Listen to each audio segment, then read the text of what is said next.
네, 반갑습니다. 이 아름다운 계절에 또 이 아름다운 안식일을 우리 아버지께서 허락해 주심에 대해서 참 감사를 드립니다. 더욱이 올해는 이 한국 땅에 참 풍성한 비가 내리고 있습니다. 예. 매주 빠짐없이 하루나 이틀 꼭 비가 오고 있죠. 어제도 제가 이제 저는 바깥에서 일을 하고 있습니다. 아시는 분은 다 아시겠지만 저 아주 우리 논산 부근에 가면 수락계곡이라고 하는 데가 있습니다. 벌곡. 거기 아주 계곡이 아름답고 물이 얼마나 맑은지 진짜 하늘의 생명강가를 연상케 할 정도의 그런 아름다운 곳입니다. 그곳에서 저희들이 요즘 보를 만드는 작업을 하고 있습니다. 어도도 만들고, 하루 종일 작업을 하는데 어제는 안개비가 하루 종일 내렸습니다. 가랑비라 그러죠. 저는 그 안개비와 가랑비를 상당히 좋아합니다. 왜냐하면 그 비는 우리를 아주 깊숙이 이렇게 수분을 공급할 수 있도록 적셔주죠. 우리 대지도 그렇게 적셔주죠. 그래서 우리 주님께서 이 특별히 한국 땅에 이렇게 비를 풍성하게 내리시는 것은 영적으로도 이 한국에 그런 성령의 비는 성령을 의미하기 때문에 성령의 아주 풍성히 부어주심이 필요하다라고 그분께서 여기시지 않나 그런 생각을 해보고 또 그런 은혜가 있기를 간절히 기도드리고 있습니다.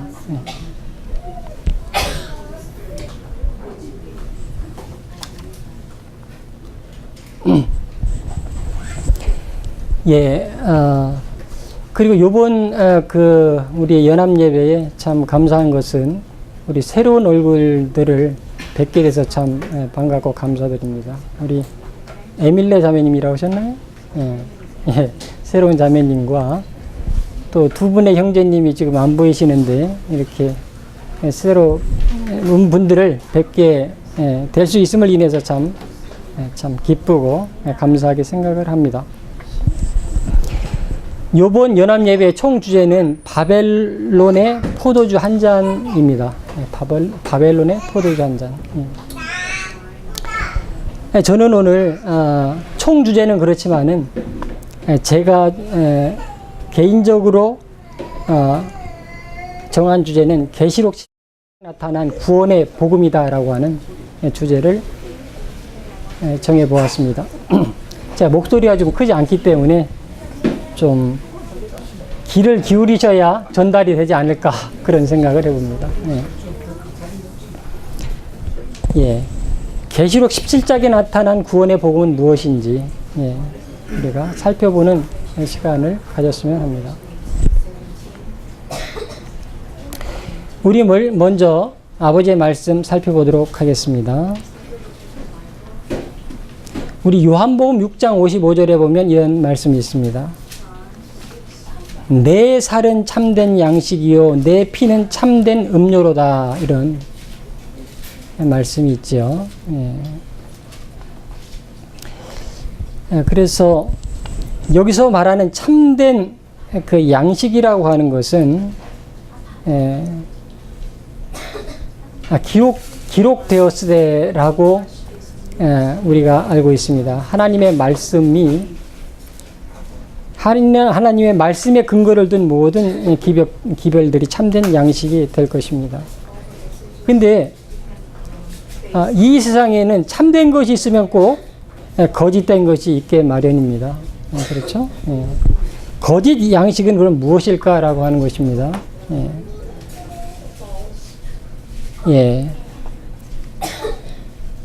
우리의 귀를 즐겁게 하는 우화나 사람의 유전이 전달될 때에 우리가 듣고 싶은 말을 따라갈 때에 그런 인간의 말들은 거짓 양식이 될 것이다. 그렇게 생각을 하는 것입니다.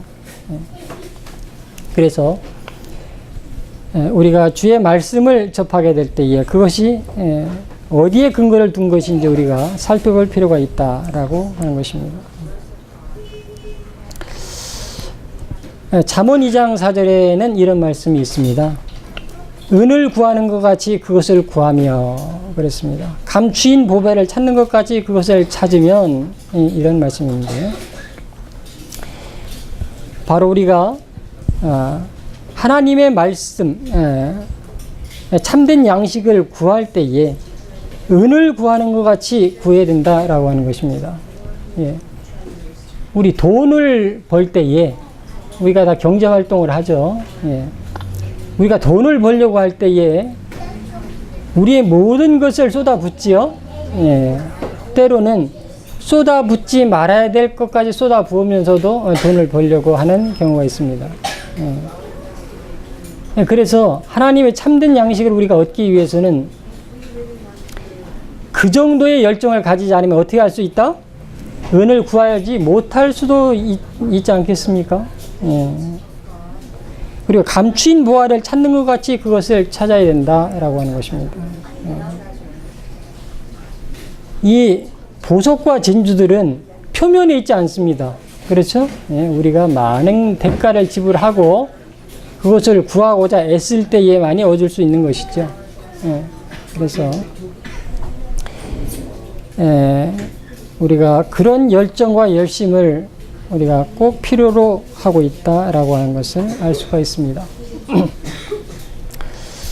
우리 몇 말씀을 계속해서 좀 보도록 하면은 사도행전 17장 11절에는 이런 말씀이 있습니다. 베레아 사람은 데살로니가에 있는 사람보다 더 신사적이어서 간절한 마음으로 말씀을 받고 이것이 그러한가 하여 날마다 성경을 상고함으로 이렇게 되어 있습니다. 예, 베레아 사람들이 성경을 어떻게 했다? 상고했다라고 되어 있죠. 예. 우리 상고한다라고 하는 것은 그냥 한번 쓱 읽는다라고 하는 것이 아니죠. 예. 무슨 의미가 있나요? 자세하게 상세하게 참고하고 검토하지 아니하면은 검토하는 것을 의미하죠. 연구하는 것을 의미하는 것입니다. 우리가 그냥 공부하는 것이 아니고 깊이 은을 구하는 것처럼 또 감추인 무화를 찾는 것처럼 하지 아니하면 결코 얻을 수가 없다 라고 하는 것입니다. 그리고 이것은 어떤 분들은 그런 분들이 있어요. 우리가 아주 교회에 와서 잘 들으려고 하시는 분들이 있습니다. 매우 중요한 것이지만은 여기서 말하고 있는 것은 날마다 성경을 상고했다고 하는 것은 들었다는 얘기가 아니고요. 어떤 것입니까? 스스로 연구했다라고 하는 것을 의미하는 것입니다. 우리가 각자가 진리에 대해서 깊이 스스로 연구해야 될 필요성을 여기서 강조하고 있는 것입니다.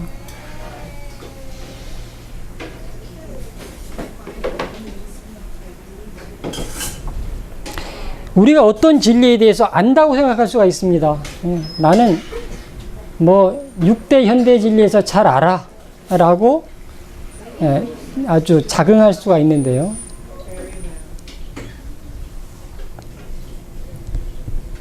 아는 것 같을 수가 있어요. 아는 것 같을 수가 있습니다. 실제로는 알지 못하면서 안다고 생각할 수가 있다.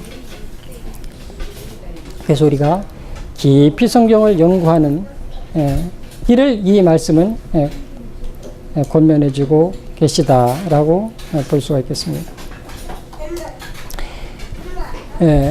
성경 오늘의 주제가 계시록이지 않습니까? 요한이 받은 계시록인데 성경에서 가장 귀중한 하나님께서 우리에게 주신 보물이 있다면 그것은 바로 계시록이라고 하는 것입니다.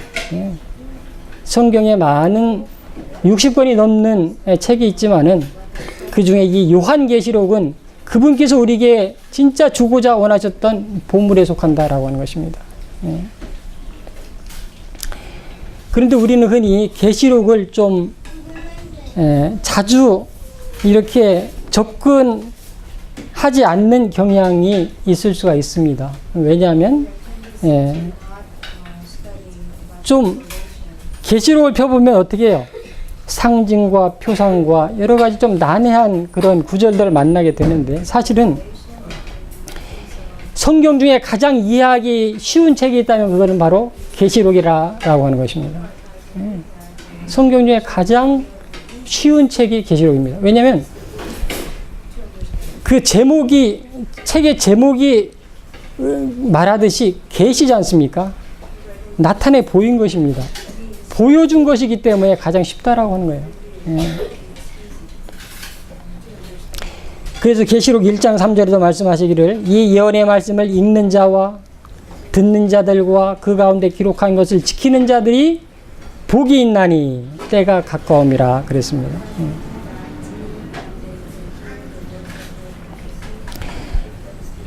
우리가 신앙을 하는 것도 또 오늘 여기에 모인 것도 한 가지 목적입니다. 복을 받기 위한 것이죠. 그렇죠?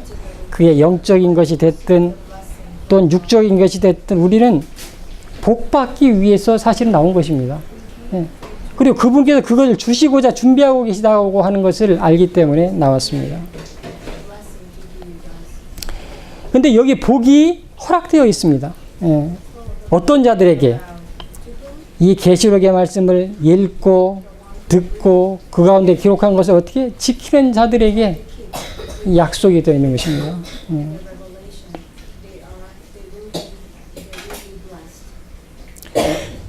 야고보 1장 5절에는 이런 허락이 있습니다.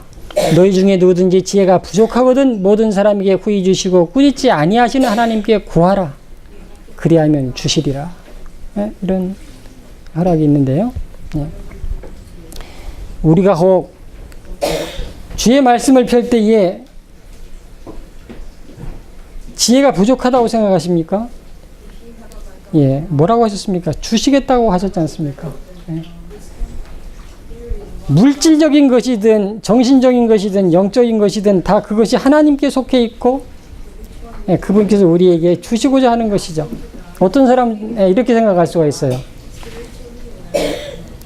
나는 지혜롭다라고 생각할 수가 있는데 사실은 그것은 그런 분들은 그게 본인 것이 아니라고 하는 것을 알 필요가 있습니다. 하나님께서는 주시고자 하는 자에게 지혜를 주시고 또 그렇지 않게 하시고자 하는 자에게 지혜를 주지 않으십니다. 그렇지만 우리가 그의 말씀을 진정으로 받기를 원하고 알기를 원하는 자들에게 분명히 허락하신 지혜가 준비되어 있는 것입니다.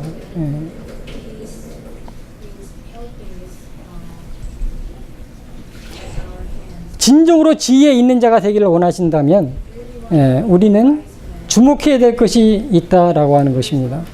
계시록 13장 18절에 이렇게 있습니다. 지혜가 여기 있으니 그랬습니다. 여기 있으니라고 하는 것은 계시록을 의미하는 것이죠. 총명 있는 자는 그 짐승의 수를 세어보라. 그 수는 사람의 수니 666이니라. 참으로 지혜로운 자가 되기를 원하십니까? 우리가 계시록을 펴야 될 것입니다. 우리가 자꾸 무엇인가를 지식을 쌓고 무엇인가 노력하는 것은 우리가 추구하는 것이 있기 때문이죠. 추구하는 것이 있기 때문입니다. 그런데 참으로 중요한 것을 우리가 얻기를 원하신다면은 이 책을 펴야 된다라고 하는 것입니다. 이 책이 무엇을 나타내주고 있습니까? 첫째, 이 지구상에 어떤 일이 일어날 것인가라고 하는 그런 것을 계시해주고 있는 것입니다. 장차 이 세상에, 이 지구상에 어떤 일이 일어날 것인지를 밝혀주고 있는 것입니다.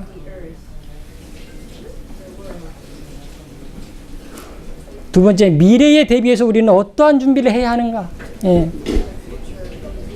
이 계시록에 보면 많은 것들이 앞으로 다가올 것이라고 기록이 되어 있죠. 그런데 그것에 대해서 우리는 어떠한 자세를 취해야 될 것인지 분명히 말씀해 주시고 있다라고 하는 것입니다. 이것보다 더 귀중한 참 지혜가 있겠습니까? 예.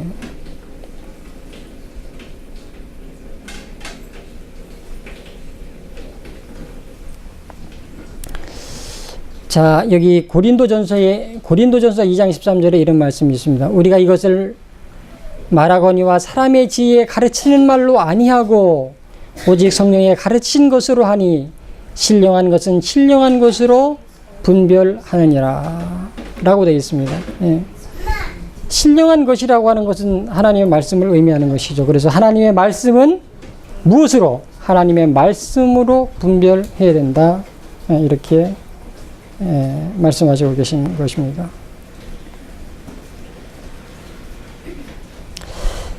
그 로버트 제이 위랜드라고 하는 분이 계시죠? SDA 그 목사님이시죠?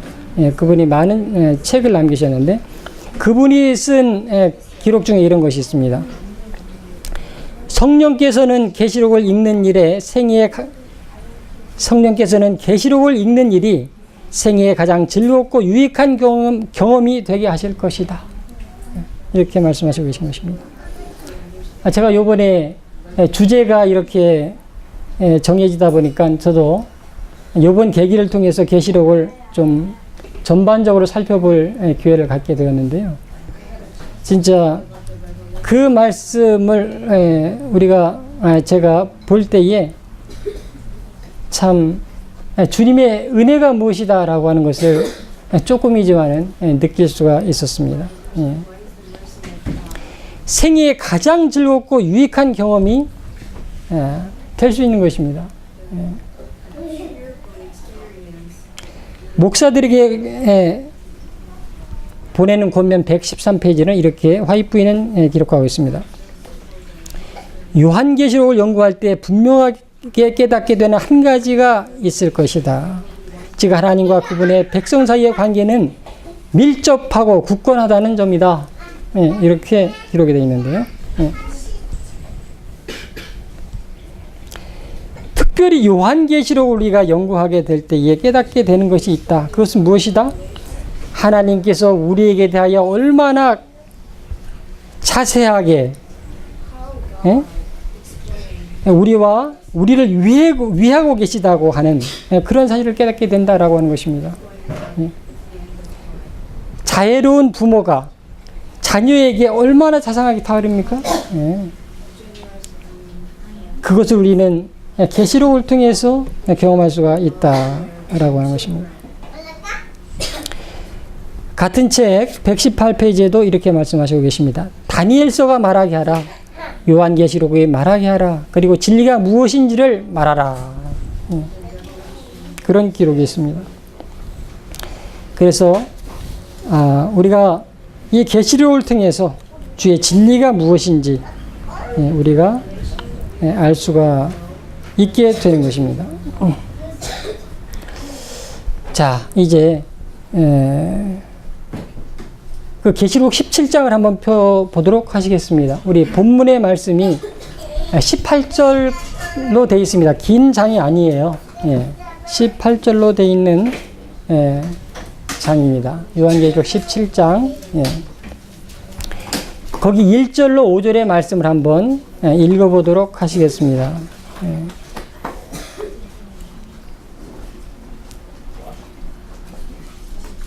또 7대접을 가진 7천사 중 하나가 와서 내게 말하되 가로되 이리 오라. 많은 물 위에 앉은 큰 음녀에 받을 심판을 내게 보이리라.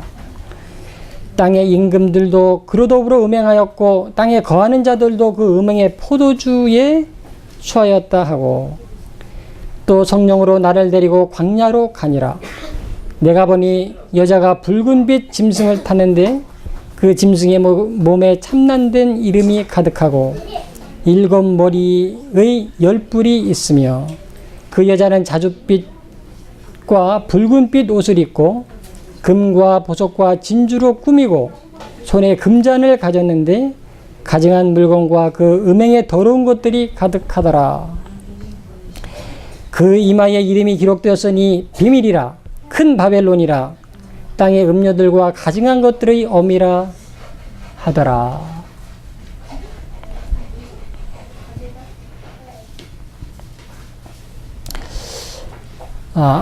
이 17장 이 처음 부분에 우리가 이 장이 쓰여진 그 목적을 우리가 파악할 수가 있는데요. 예.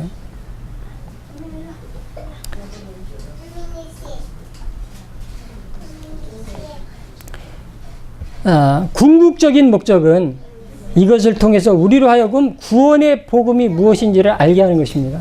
예.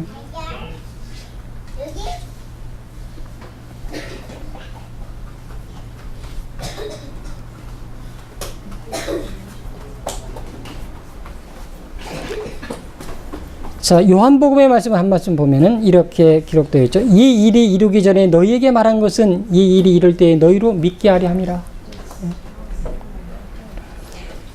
우리의 믿음의 기초가 든든하게 되기를 원하신다면 우리는 예언의 말씀을 살펴야 된다라고 하는 것입니다. 그 예언의 말씀 우리가 알 때에 그것이 성취되는 것을 우리는 확인할 수가 있죠. 그때 우리가 참으로 그분에 대한 우리의 믿음이 돈독하게 될 수 있다. 믿게 하려 함이라. 구약에 그런 구절들이 매우 많은 것을 우리는 선지서들을 통해서도 알 수가 있습니다. 내가 여호와인 줄 알게 하려 함이로다라고 하는 구절이 참 많이 나와요.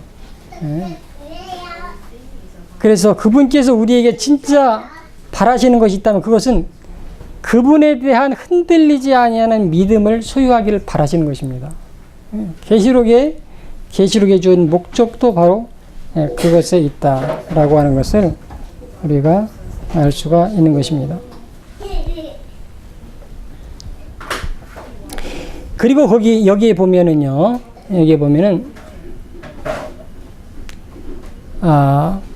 많은 물 위에 앉은 음녀가 나오죠. 그리고 밑에 보면 큰 바벨론 이렇게 나오는데 바로 이 장에서 이야기하고 있는 것은 그 음녀와 바벨론으로 표상된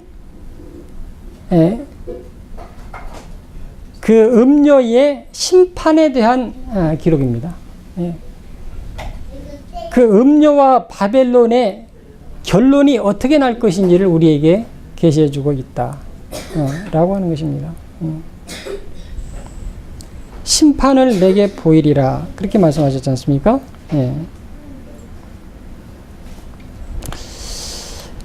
그리고 그 심판은 7재앙이 내리는 때에 일어날 사건이다 라고 하는 것을 우리는 알 수가 있고요.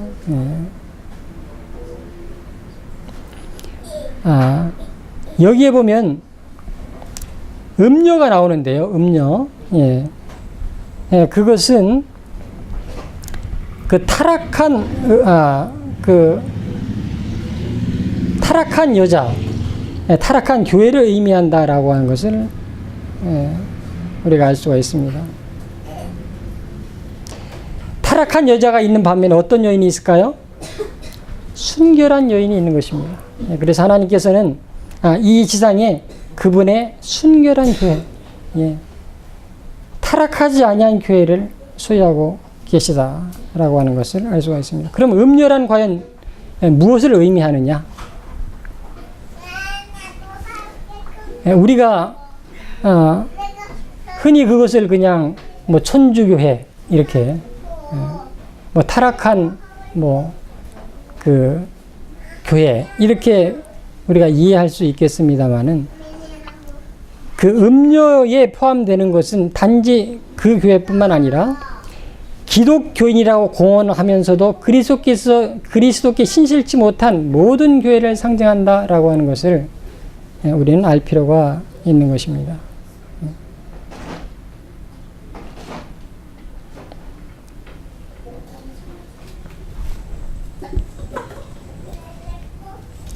자, 여기 보면 그 음녀 바벨론이 상징하는 교회에 대해서 이렇게 이런 기록이 있습니다. 교황 피우스 4세는 이런 말을 했습니다. 예. 나는 거룩하고 사도의 권위로 된 로마 천주교회를 모든 다른 교회의 어미요 주인으로 생각한다라고 하는 말을 했습니다.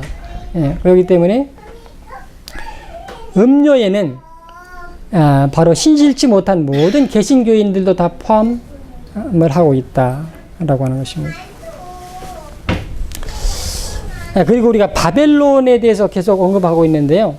사실 우리가 바벨론 하면은 뭐 혼잡, 혼란 이렇게 이해하고 있잖아요. 근데 본래는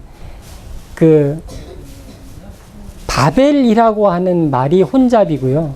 바벨론이라고 하는 것은 론자가 붙으면은 신들의 문이라고 하는 의미입니다. 물론 속성상은 같지만은 우리가 단어의 의미는 바벨론은 신들의 문이다라고 하는 것을 뜻하는 것입니다. 또 더 큰 의미에서 그 큰 성 바벨론에 대해서 우리가 살펴보면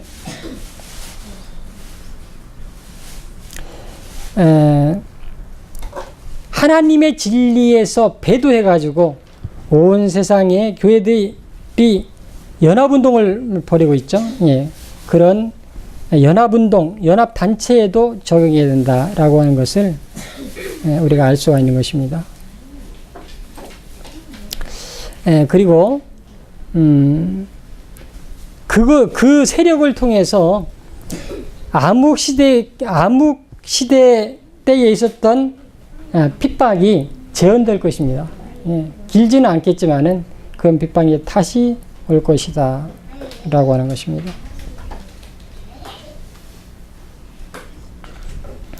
그리고 말이죠. 거기 보면은 그 음녀가 많은 물 위에 앉아 있다라고 하는 구절이 나오는데요. 물이라고 하는 것은 우리가 잘 알고 있듯이 백성과 무리와 열국과 방언을 의미합니다만 여기는 많은 무리다라고 되어 있죠. 많은 무리. 그것은 사람의 숫자가 아주 많다라고 하는 것을 의미합니다. 그래서 이 반역한 무리, 그 음료와 바벨론에 속한 무리들이 아주 많을 것을 의미하고 있습니다. 그러니까 돌이켜 생각해 보면 어떻다는 것입니까? 하나님의 신실한 무리들은 어떻다? 지극히 적은 숫자다 라고 하는 것을 반증하고 있는 것입니다. 요엘서 3장 14절에도 말하기를 많은 사람이 많음이여 판결 골짜기에 사람이 많음이여 판결 골짜기에 여호와의 날이 가까움이로다 이렇게 표현이 되어 있는 것입니다. 아주 많다 그렇게 되어 있는 것입니다. 그래서 반역하는 무리들은 세상의 대다수의 사람들이 다 반역하는 무리에 어떻게 할 것이다? 서게 될 것이다.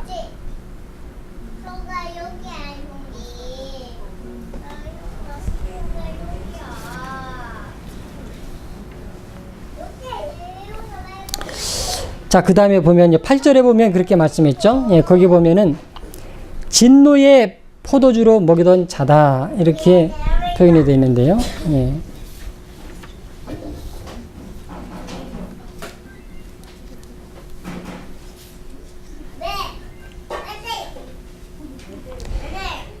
이 포도주라고 하는 것은 취하게 하는 것이죠. 독주. 섞인 것을 의미합니다. 순결하고 깨끗한 그리스도의 진리가 아닌 것들, 기록되었으대로 말미암지 아니하는 사람의 이론, 그렇죠? 전통, 그런 것들이 이것에 속한다. 우리가 그것을 접하고 그것을 받아들이게 되면 마치 어떻다? 술을 마신 것과 같이 영적인 분별력을 잃어버리게 되는 것이죠.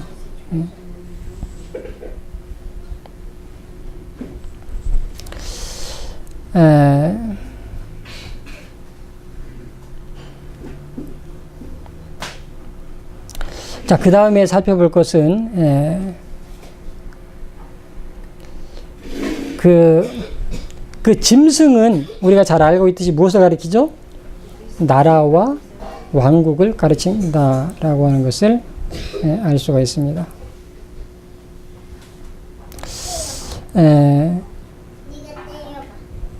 자, 그리고 한 가지 이제 주목해 보아야 될 것이 있는데, 그 여인이 옷을 입고 있죠? 그렇죠? 예. 여인이 옷을 입고 있습니다. 어떤 옷을 입고 있나요? 색깔이 아주 화려하죠. 자줏빛과 붉은빛 옷을 입었다 그랬습니다. 또 어떻게 장식했다? 금과 보석과 진주로 꾸몄다 이렇게 되어 있습니다. 손에는 또 금잔을 가졌다 이렇게 되어 있는데요.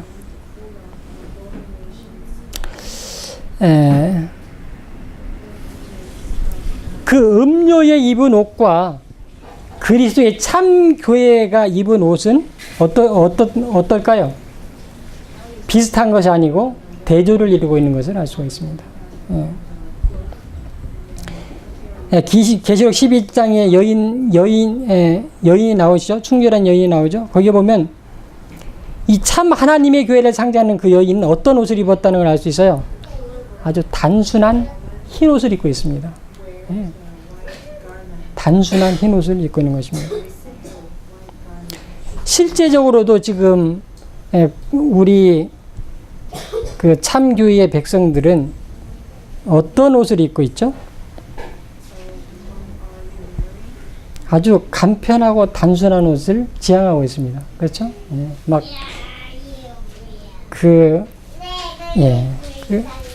그리고 꾸미지를 않죠. 꾸미지를 않고 있습니다. 그래서 우리의 외모에 있어서도 우리의 가진 바 진리를 나타낼 수 있는 성질의 것을 나타내야 된다라고 하는 것을 알 수가 있어요. 그래서 우리가 우리의 외모적인 것도 참으로 진리에 합당한 그런 것이 풍겨 나와야 된다라고 하는 것을 우리가 생각해 봐야 되는 것입니다. 자, 그러면 우리 다시 그 본문의 말씀을 좀 보도록 하겠습니다. 6절, 7절의 말씀을 보도록 하겠는데요. 자, 우리 어느 분이 한번 읽어보도록 하시겠습니다.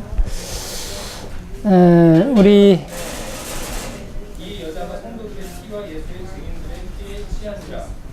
내가 그 여자를 보고 기이 여기고 크게 기이 여기니 천사가 가로되 왜 기이 여기느냐. 내가 여자와 그의 탄과 7머리 12 가진 짐승의 비밀을 내게 이르리라. 네, 감사합니다. 여기 보면 이 여자가 그랬죠. 이 여자가 어떻다는 거예요? 성도들의 피와 예수의 증인들의 피에 취했다. 이 말씀은 성취되었죠. 성도들의 피는 이미 우리가 역사적으로 볼 때에 교황 지상권을 통해서 1260년 동안 참으로 수백만의 그 신실한 자들의 피를 흘렸습니다. 근데 그것은 끝난 것이 아닙니다. 끝난 것이 아닙니다. 우리가 짐승의 표를 거절했을 때에 순교자들이 있을 것입니다. 많지는 않겠지만, 아직도 그 피는 앞으로도 흘려질 것임을 알 수가 있습니다. 그렇지만, 일단, 7장이 시작되고 나면 그런 것은 없을 것입니다. 7장이 내리기까지 성도들의 피는 흘려지게 될 것인데요. 이 희생에 참여할 수 있는 믿음을 가진 자들은 참 복될 것입니다. 그렇죠? 참 복될 것입니다. 자, 그 다음에 우리 영구 형제가 한번 읽어주시겠어요? 그 8절로부터 11절의 말씀 한번 읽어주시면 감사하겠습니다. 내가 본 짐승은 전에 있었다가 시방 없으나 장차 무정행으로부터 올라와 멸망으로 들어갈 자니 땅에 구하는 자들로서 창세 이후로 생명책에 농명되지 못한 자들이 이전에 있었다가 시방 없으나 장차 나올 짐승을 보고 기이 여기리라. 지혜 있는 뜻이 여기 있으니 그 일곱 머리는 여자가 앉은 일곱 산이요 또 일곱 왕이라. 다섯은 망하였고 하나는 있고 다른 이는 아직 이르지 아니하였으나 이르면 반드시 잠깐 동안 계속하리라. 전에 있었다가 없어진 짐승은 여덟째 왕이니 일곱 중에 속한 자라. 저가 멸망으로 들어가리라. 아멘. 감사합니다. 예.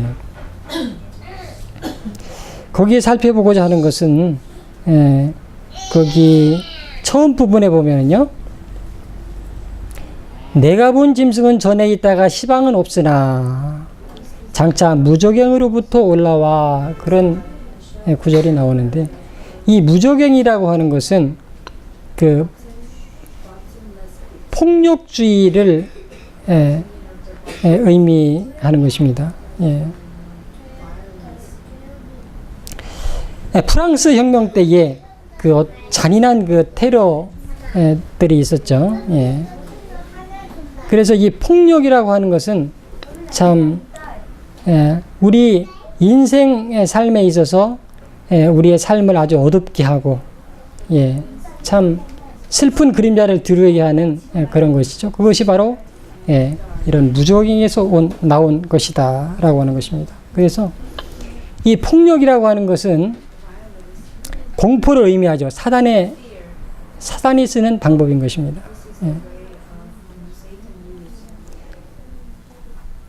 그렇기 때문에 우리 하나님께서는 그런 방법을 결코 쓰지 않으시죠. 항상 무엇으로? 사랑으로 하신다라고 하는 것을 우리가 알 수가 있습니다.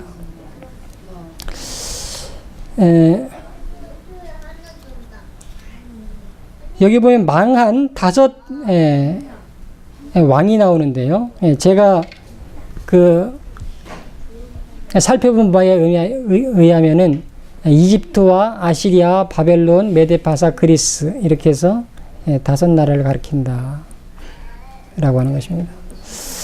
그 다음에 5은 망하였고 하나는 있고 라고 했는데, 여기 하나는 이라고 하는 것은 그때 요한 당시에 그 대제국 이국 로마, 이교 로마를 가리킨다 라고 하는 것입니다. 그 다음에 아직 이르지 아니하였다라고 하는 나라가 있죠. 그것은 그때 당시에 계시받을 당시에 아직 나타나지 않았던 교황 로마를 의미한다 라고 하는 것입니다.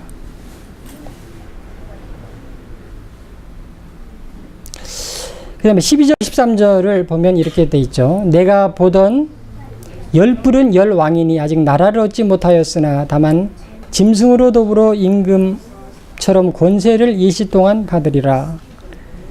저희가 한 뜻을 가지고 자기의 능력과 권세를 짐승에게 주더라. 이런 구절이 있죠. 예.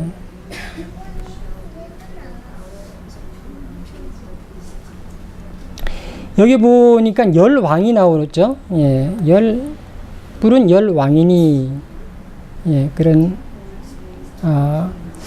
구절이 있는데요. 예, 이것은 유럽을 구성하고 있던 로마 제국의 10개의 군을 말한다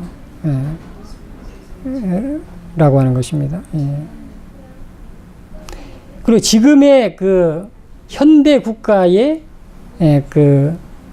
그러니까 시발점이 된 것입니다. 예, 거기서 파생돼 가지고 오늘날의 국가들이 형성이 돼 있다라고 하는 것이죠. 예.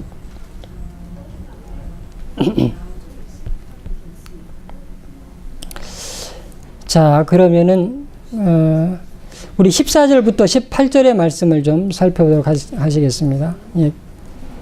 마지막 부분인데요. 예.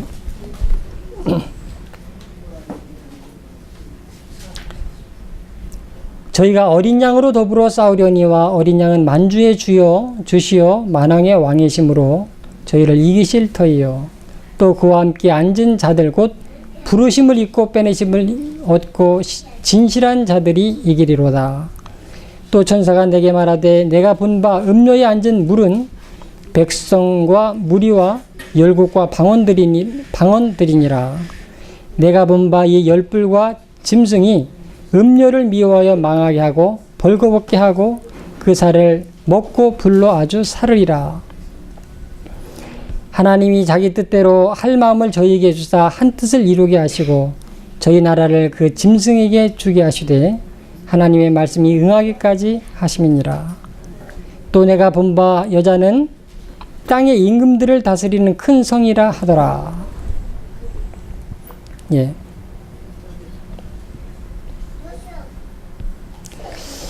그래서 여기에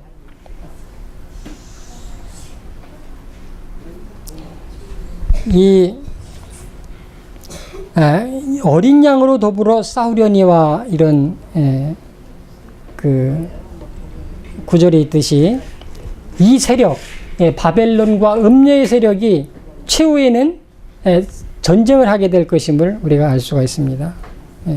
그것을 우리는 가리켜서 아마겟돈이라 그렇게 이야기합니다. 그렇죠? 아마겟돈 전쟁이라 그렇게 이야기하는데요. 이 전쟁은 배도한 세상이 실제로 어린 양과 더불어 싸울 것이다 라고 하는 것입니다.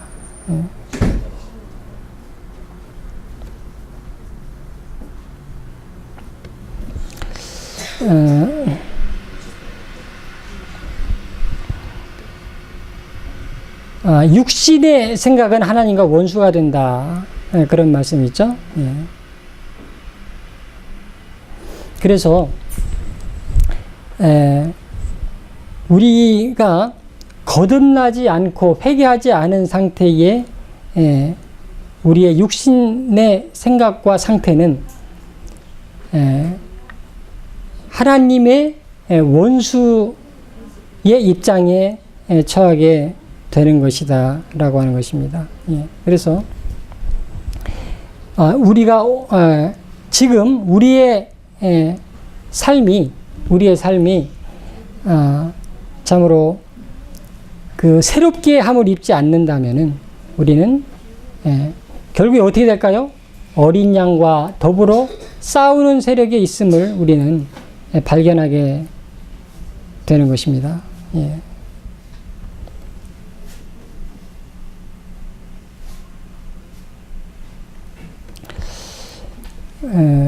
그래서 우리 속에 있는 모든 그 죄악적인 속성들, 우리의 모든 이기심과 증오와 그 모든 죄악적인 것들이 바뀌어서 그야말로 우리 어린 양과 더불어 화목하게 될 때에 화목하게 되는 것이죠. 그리고 어린 양께 속할 자들은 어떤 자들이냐 하는 것입니다. 그것은 그리스도에 지어주시는 십자가를 거절하지 않은 자들이다 라고 하는 것입니다. 우리가 주님을 따르기 때문에 당하게 되는 어려움들이 있는 것입니다. 그래서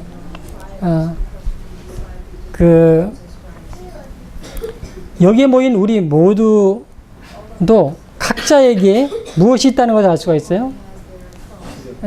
십자가가 있다는 것을 알 수가 있습니다. 그것은 예외가 없어요.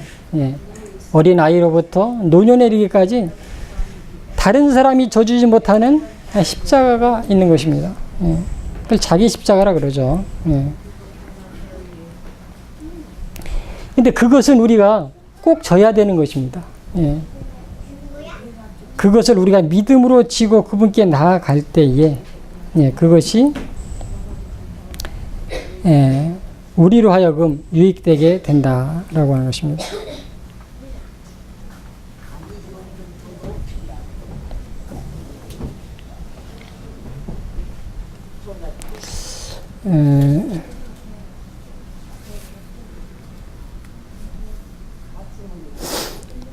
그리고 이 싸움의 그 결론이 여기 이렇게 나와 있죠.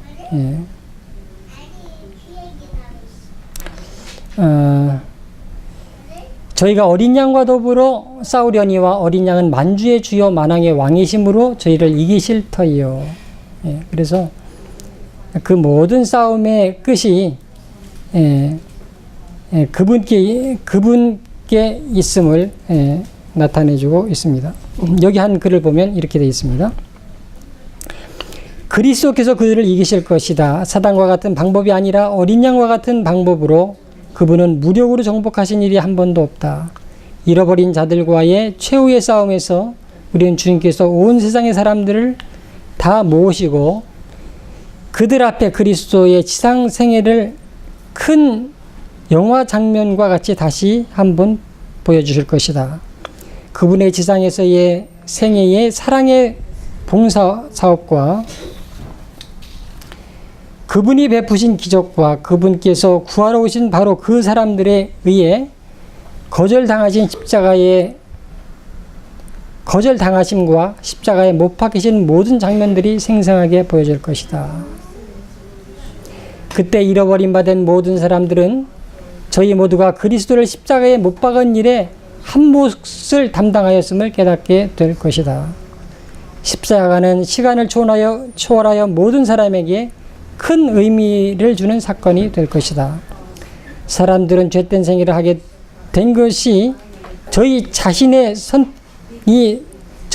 선택한 일이며 저희들은 그분의 손과 발에 못을 박은 무리에 가담한 것을 깨닫게 될 것이다.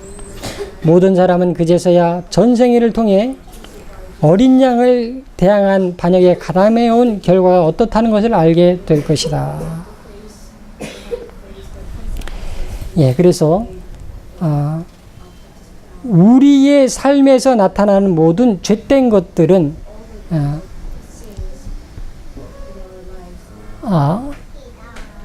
그 이유를 찾지 못할 것입니다. 그것은 우리의 의지의 선택이었다라고 하는 것이 드러나게 될 것이다 라고 하는 것이죠.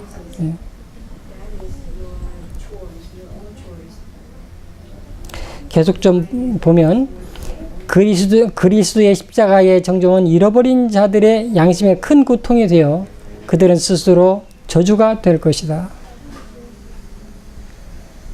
그들은 스스로를 저주하게 될 것이다. 그들은 구속자의 얼굴을 쳐다볼 수 없어 산과 바위 가지들 위에 떨어져 보좌에 앉으신 이의 나체서와 어린 양의 진노의 소리를 가리우라고 부르짖을 것이다. 그들의 운명이 그렇다는 것이죠.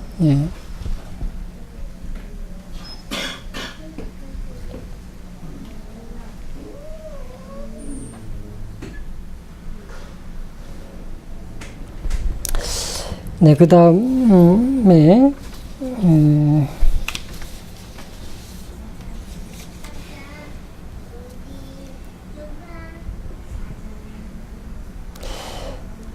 그 17절의 말씀을 좀 주목해 보면요. 하나님이 자기 뜻대로 할 마음을 저희에게 주사 한 뜻을 이루게 하시고 저희 나라를 그 짐승에게 주게 하시되 하나님의 말씀이 응하기까지 하심이니라. 그런 말씀이 있는데요. 그래서 이 하나님이 자기 뜻대로 이렇게 말씀하신 것은 이 모든 그 선악의 그 모든 역사와 쟁투가 사실은 하나님의 뜻에 있었다라고 하는 것입니다. 그분께서 그분의 목적을 성취하시기 위해서 그 모든 것들을 인도하시고 또 그 역사하셨다라고 하는 것을 우리는 알게 될 것입니다. 그래서 우리가 그분께 피하고 그분을 의지할 때만이 우리에게 희망이 있는 것이죠.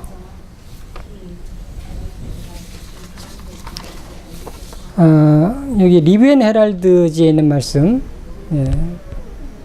보면서 마무리를 하도록 하겠습니다. 리뷰 앤 헤럴드 1895년 3월 26일자에 이런 말씀을 하셨습니다. 지금 우리가 나타내고 있는 품성은 장래의 운명을 결정짓고 있는 것이다. 하늘의 행복은 하나님의 뜻에 일치함으로 나타날 것이다. 만일 사람들이 하늘에서 왕의 가족이 된다면 그것은 이 땅에서 하늘이 되었기 때문일 것이다. 그들은 그리스도의 마음을 품고 있으며